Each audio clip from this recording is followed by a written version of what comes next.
রঙিন এই দুনিয়াতে চলতে গেলে নানা রকম ঝড় বাধা বিপত্তি অতিক্রম করতে হয়।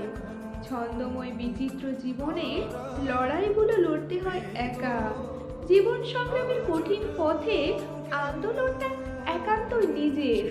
জানো, এখানে একতা শব্দটা না ভীষণ মানায়। লড়াইগুলোকে পরোয়া করে বেঁচে থাকা কিন্তু সত্যি খুব কঠিন। তবে এই লড়াইগুলো আমরা নিজের ইচ্ছে শক্তি হিসেবে দেখি।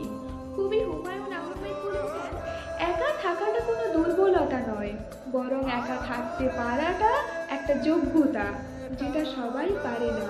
ঠিক সেরকমই একা লড়াই মানেই নিজের মধ্যে জেদগুলোকে আরো প্রখর করে তোলা। এই লড়াইগুলোই বেঁচে থাকার একটা নতুন সূচনা, যা একটা নতুন আমির জন্ম দেয় আর ভীষণভাবে বুঝিয়ে দেয় তুমি নিজেই নিজের জন্য যথেষ্ট।